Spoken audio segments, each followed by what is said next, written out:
A lot of people come here to vacation. They love the naturalness of the beach. They need to learn a lot about the estuary. We're here, we all look at it, we love it, but what does it really mean keeping it clean and healthy? And it means that we'll be able to fish in it and have safe boating and safe swimming for the future. The shrimping industry that we have here in Fort Myers Beach depends upon a healthy estuary. Fishermen, the pleasure fishermen, the commercial fishermen, they depend on a healthy estuary. We have tourism down here and they like to come out and fish for pleasure. It's all part of our tourist industry here. So the estuary is extremely important to keep the juvenile fish, crabs, and shrimp alive and healthy. So we're all connected with our water flows, especially here in the Estero Bay. We have a great influence of fresh water from the other counties when we have rainy season. I always try to explain to people, they say, here we are in Fort Myers Beach, how are we connected to the Charlotte Harbor National Estuaries Program? Well, that's the center of it. We're the southernmost part of it, and the Peace River, the Myakka River, the Caloosahatchee River, they all flow into the Charlotte Harbor. That water, when you look at a map, you can see the connection, how it all comes down to here, flows into San Carlos Bay, comes back here into our estuary, Estero Bay, and keeps going, goes on and on. So we're all connected. So it's nice that we can have that connectedness through the NEP. It would seem to me that a lot of people, whether it be students or whether it be adults, know something about the area in which they live, but really don't pay much attention or care about other areas. And I believe that we need to get a wider knowledge about all of our surroundings, not just what happens in Wauchula, but the entire area. And since we're about halfway down the Peace River, it starts up in Lake Hancock in Polk County. The water comes down here, goes from here down through DeSoto County and into Charlotte Harbor. Our kids need to know the impacts of our water here on the Charlotte Harbor ecosystem, as well as what happens to it once it gets in the ecosystem down there. Our main thing is taking them out and showing them what is out in the real natural world. Going into things like where our 8th graders, we take them, we go on the Peace River, we do canoeing, teach them how to canoe. We teach them how to do water tests, what the importance of phosphate levels are in the river, the nitrate levels. When we go down to Charlotte Harbor, we get down there and do the salinity levels. We talk about how the Peace River contributes fresh water into the Charlotte Harbor ecosystem. And down there, of course, it's brackish water, and the more fresh water that comes in expands an area that would be the brackish water for the fish to lay their eggs in, and one thing and another that makes the estuary a nursery. People are not going to want to live in an area that is not pristine and beautiful and environmentally safe. So that, as well as the big tourist operation that goes on in Florida, and ecotourism is an old concept rewoven and reworked, that people will come to see certain things, trailways and waterways, blueways, and we have now implemented a trailway system clear across the state of Florida, with all of us participating, all the estuaries programs, and having this connectedness so that you come to a given community, you can see, you'll be directed towards things like Charlotte Harbor, Peace River, and see exactly what's been accomplished here and what kind of a beautiful system we do have. As commercial citrus growers in Florida, we are trying to address all the priority actions of the Charlotte Harbor National Estuary Program. With the habitat, we're providing corridors for wildlife. Our detention for irrigation is providing the habitat for birds and fish. We also have that detention system helping us with water quality. We're hitting all 3 areas of the estuary program within our commercial citrus practices. The last 20 years, commercial citrus production has changed dramatically. We are now using best management practices. Through the research, we have understood how the trees would take in nutrients and water. We have combined those 2 systems. Our irrigation now is done through computerized systems. We have probes in the soil that measure the water content in the soil and tell us how much water is needed to that tree. We use the Peace River as tourism in our local community, so we want to preserve everything that is natural and beautiful in our area. We like to think that agriculturalists are the first environmentalists, so we are certainly advocates of the Charlotte Harbor National Estuary Program in the fact that they are helping us preserve those natural resources. For Charlotte County is kind of wrapped around Charlotte Harbor. And so, the entire estuary is part of our everyday life. The community is full of canals, so you have houses that are interlocked with canals, just an extraordinary amount of waterfront. What happens in the harbor touches us on a daily basis. Algal bloom comes up the harbor, we feel it in our living rooms. We've been constant proponents of outstanding Florida waters, Florida Aquatic Preserve. We do man-made wetlands along roads and so forth. We're very proactive towards doing our part in protecting the estuary because it affects our everyday lives. I have been a permanent resident of Gasparilla Island since 1990, but I started coming to Boca Grande in 1938.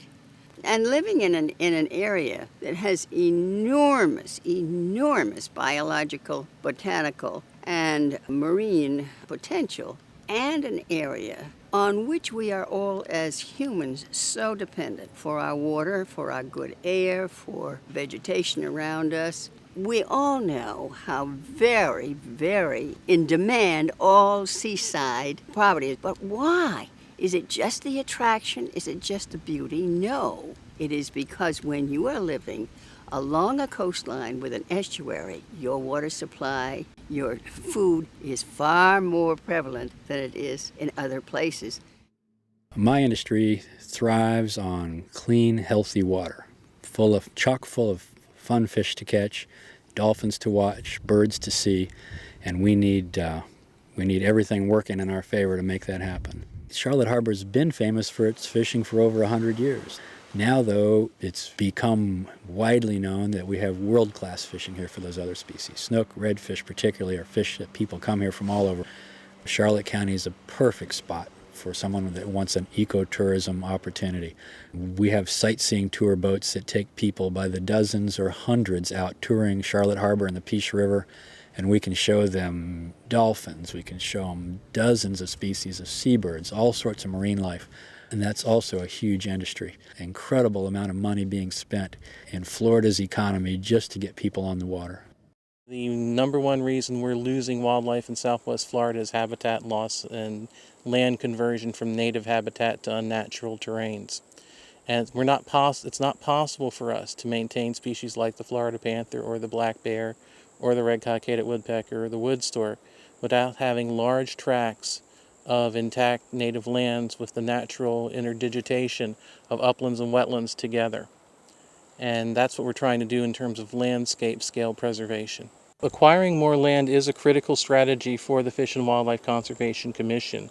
When we did our work in closing the gaps in Florida's wildlife habitat system and identified those areas which needed to be acquired to secure the populations of the listed species, we were basically saying these are the places we absolutely have to have protected. And it's landscape scale preservation.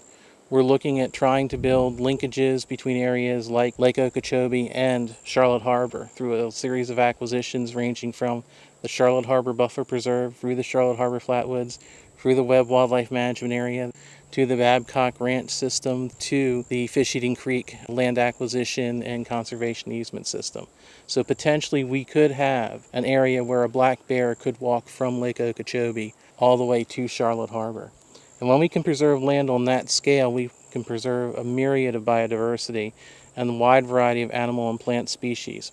At the same time, we protect the basin for estuaries like Charlotte Harbor, because the estuary starts here in the pine flatwoods, in the scrubs. This is where the water falling in precipitation begins to take its journey towards the sea through sheet flow. And this is where the treatment of that water occurs through natural vegetative and percolation processes through the soils that makes it the clean fresh water, which mixes with the Gulf water to make the estuary. The phosphate industry has been an advocate with the Charlotte Harbor NEP since its inception.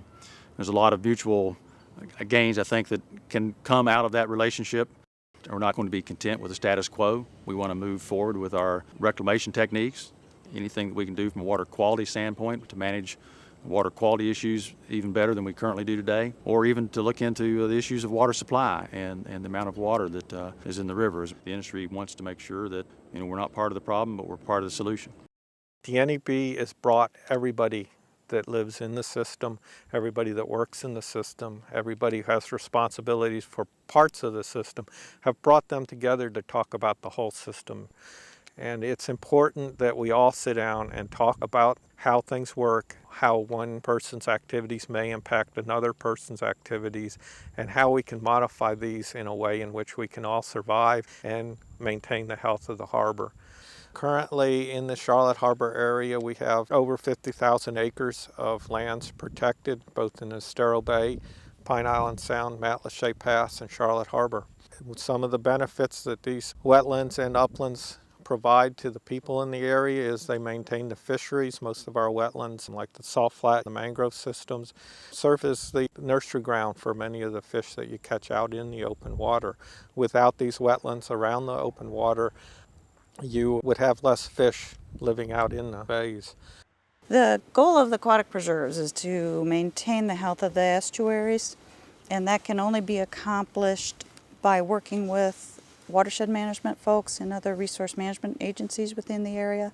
And so the partnership between the Charlotte Harbor National Estuary Program and the Charlotte Harbor Aquatic Preserves is a very complementary one.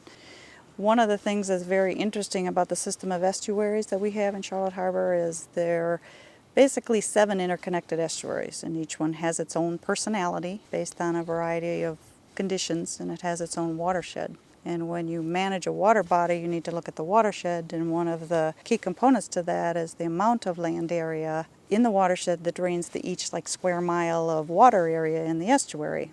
And that's another component that varies a lot within the Charlotte Harbor National Estuary Program. The main thing the public needs to know about estuaries and Florida's environments in general is that they are unimaginably productive if given the chance. No person alive today really understands how many birds and how many fish and how many mammals Charlotte Harbor could produce if we gave it the chance.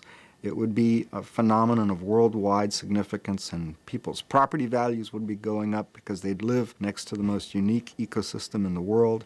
Tourists would come just to watch schools of mullet that crossed the horizon and clouds of birds that blocked the sun.